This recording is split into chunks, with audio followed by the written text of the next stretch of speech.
నరఘోష నుంచి వారు దూరం కావటానికి నిరంతరం లక్ష్మీ నరసింహ సేవ, లక్ష్మీ నరసింహ ఆరాధన, కాలభైరవ అష్టక స్తోత్ర పారాయణాదులు తులారాశి వారు చెయ్యాలి.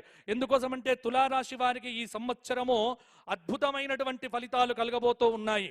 అలాగే తులారాశి ఆదాయం 8, వ్యయం 5, రాజ్యపూజ్యం 2, అవమానం 2. కాబట్టి తులారాశి వారికి ఈ సంవత్సరము తిరుగులేదు.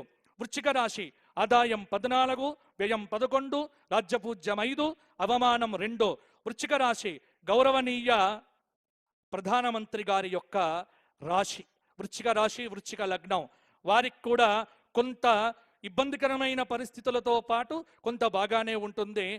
వీరికి వృశ్చిక రాశి వారు ఈ సంవత్సరం మధ్యస్థ ఫలితాలనే పొందబోతూ ఉన్నారు. ధనుస్సు రాశి ఆదాయం 11, వ్యయం 2, రాజ్యపూజ్యం 1, అవమానం 5. ధనుస్సు రాశి వారికి అర్ధాష్టమ శని దోషం ప్రారంభమైంది. జాగ్రత్తగా ఉండాలి, ఆరోగ్యాన్ని కాపాడుకోండి. మకర రాశి ఆదాయం 5, వ్యయం 5, రాజ్యపూజ్యం 4, అవమానం 5. మకర రాశి వారికి ఈ సంవత్సరం అద్భుతమైన గ్రహ సంచారం. కష్టాలు దూరమైపోయాయి, సుఖాలు రాబోతున్నాయి. దైవారాధనతో ముందుకు వెళ్ళండి.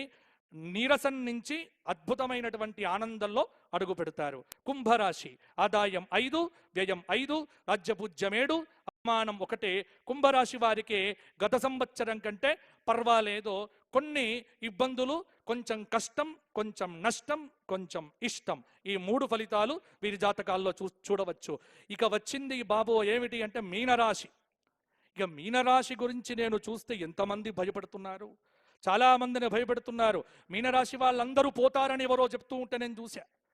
ఇది కాదండి. మీనరాశి వారికి ఎందుకు అంటే ఒకే మీనరాశిలో షష్టగ్రహ కూటమి రావటం మీనరాశి వారికి కొంత ఇబ్బందికరమైన పరిస్థితి. కానీ భయపడకండి. ఎందుకంటే 6 గ్రహాలు ఏవైతే ఉన్నాయో బలంగా లేవు. ఇక్కడ బలంగా లేనటువంటి గ్రహముల యొక్క ప్రభావము పెద్ద చూపించదు. కాబట్టి షష్టగ్రహ కూటమో ఏదో ఇబ్బంది పెడుతుంది, మీనరాశి వాళ్ళంతా ఏదో అవుతారు, ఏమీ కారు. భగవత్ చరణారవిందముల మీద శిరస్సు పెట్టిన వాడికి అభయం సర్వభూతేభ్య దదామి ఏతద్వ్రతం మమ.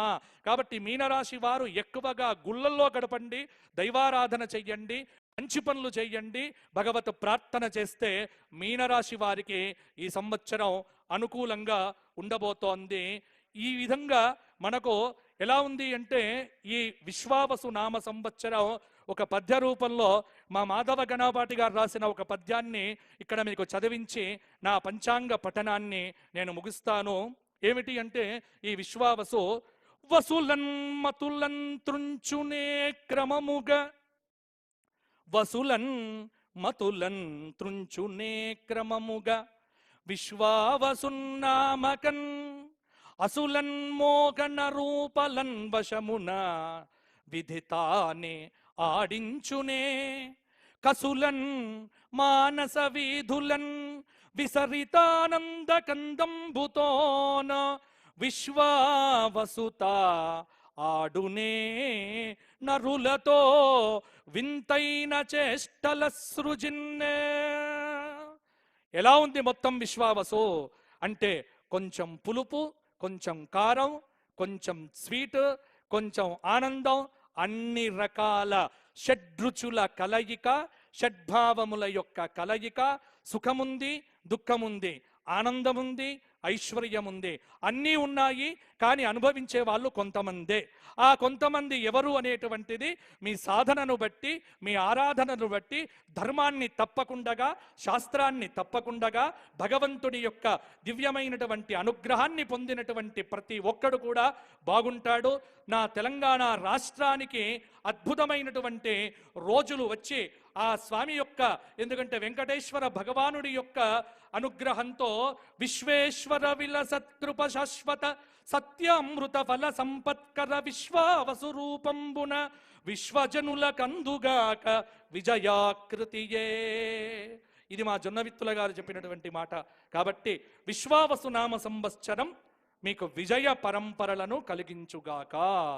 కాబట్టి ఎవ్వరు సందేహాలు విడిచిపెట్టండి, ఆనందంగా పని చెయ్యండి.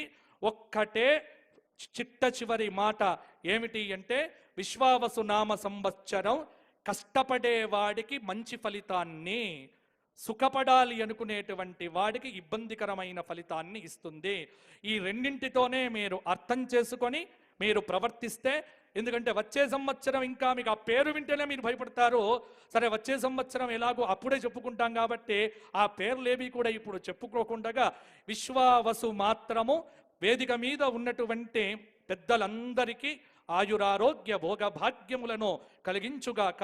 మా ధర్మపురి లక్ష్మీ నరసింహుడి యొక్క పరిపూర్ణ కృపా కటాక్ష వీక్షణ సౌభాగ్యము, యాదగిరిగుట్టలో ఉన్నటువంటి పంచముఖ లక్ష్మీ నరసింహ దివ్య అనుగ్రహము, వేములవాడ రాజరాజేశ్వరుడి యొక్క కరుణ, అలాగే అద్భుతమైనటువంటి అలంపురం జోగులాంబ తల్లి యొక్క అనుగ్రహ విశేషాలు, తెలంగాణలో అద్భుతంగా ఉన్నటువంటి మహంకాళి అమ్మవారు, అలాగే పెద్దమ్మ గుడి, ఒకటేమిటి రెండేమిటి, దేవాదాయ ధర్మాదాయ శాఖ. ఇక్కడ కూడా ఒక్క విషయం నేను చెబుతా, ఒకే ఒక్క మాట ఏమిటి సవరించాల్సింది, ఇక్కడ మీరందరూ కూడా కూర్చొని అద్భుతంగా విశేషంగా యాదగిరి గుట్ట అన్నారు కదా, ఇక్కడ కూడా సమాసంలో తప్పు, దేవాదాయ ధర్మదాయ ఉండదు, దేవదాయ ధర్మదాయ శాఖ. కాబట్టి ఆ దీర్ఘము తీసి పెట్టుకుంటే బ్రహ్మాండంగా ఉంటుంది అని నేను విన్నవిస్తూ, చక్కటి అద్భుతాలు ఈ సంవత్సరం జరగాలి అనుకుంటే విశేషమైనటువంటి యాగాలు క్షేత్రముల యందు జరగాలి, విశేషమైన కుంభాభిషేకాలు జరగాలి. ఈ రాష్ట్రంలో దేవతకు సంబంధించిన ఇబ్బందులు లేకుండా చూడగలిగితే రాష్ట్రమును ఆ తెలంగాణ తల్లి రూపంలో ఉన్న మహాకాళి, మహాలక్ష్మి, మహాసరస్వతి, రాజరాజేశ్వరి, అంబిక, చండిక, దుర్గా పరమేశ్వరి అద్భుతంగా కాపాడుతుంది, విజయ పరంపరలను అందిస్తుంది. విశ్వావసు.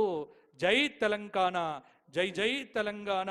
స్వస్తి ప్రజాభ్య పరిపాలయంతాం న్యాయ్యేన మార్గేణ మహిం మహిషాః.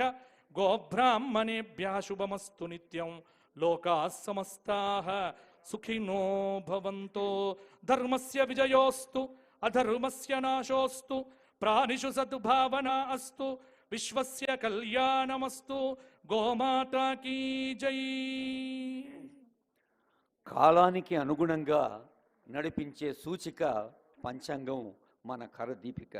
పంచాంగ శ్రవణాన్ని అందజేసిన బాచంపల్లి సంతోష్ కుమార్ శాస్త్రి గారికి గౌరవనీయులైన ముఖ్యమంత్రి రేవంత్ రెడ్డి గారి చేతుల మీదుగా సాదర సత్కారం. పంచాంగకర్తకు సన్మానం అవుతూనే గౌరవనీయులైన ఉప ముఖ్యమంత్రి వర్యులు, అనంతరం ముఖ్యమంత్రి వర్యుల శుభాకాంక్షలు ఉంటాయి. ఈ కార్యక్రమంలో పాల్గొంటున్న అందరికీ కూడా దేవాదాయ ధర్మదాయ శాఖ వారు ప్రసాదాన్ని కూడా అందజేస్తారని తెలియజేస్తారు.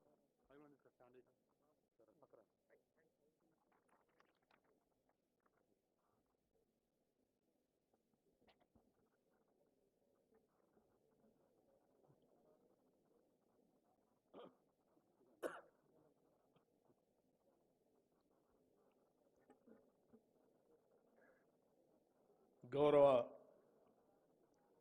రాష్ట్ర ముఖ్యమంత్రి వర్యులు శ్రీ రేవంత్ రెడ్డి గారికి, గౌరవ రాష్ట్ర మంత్రివర్యులు శ్రీ జూపల్లి కృష్ణారావు గారికి, గౌరవ రాష్ట్ర మంత్రివర్యులు కొండా సురేఖ గారికి, గౌరవ పార్లమెంట్ సభ్యులు అనిల్ కుమార్ యాదవ్ గారికి, గౌరవ శాసనసభ్యులు శంకర్ గారికి, గౌరవ శాసనసభ్యులు అడ్లూరి లక్ష్మణ్ కుమార్ గారికి, రాష్ట్ర ప్రభుత్వ చీఫ్ సెక్రటరీ గారికి,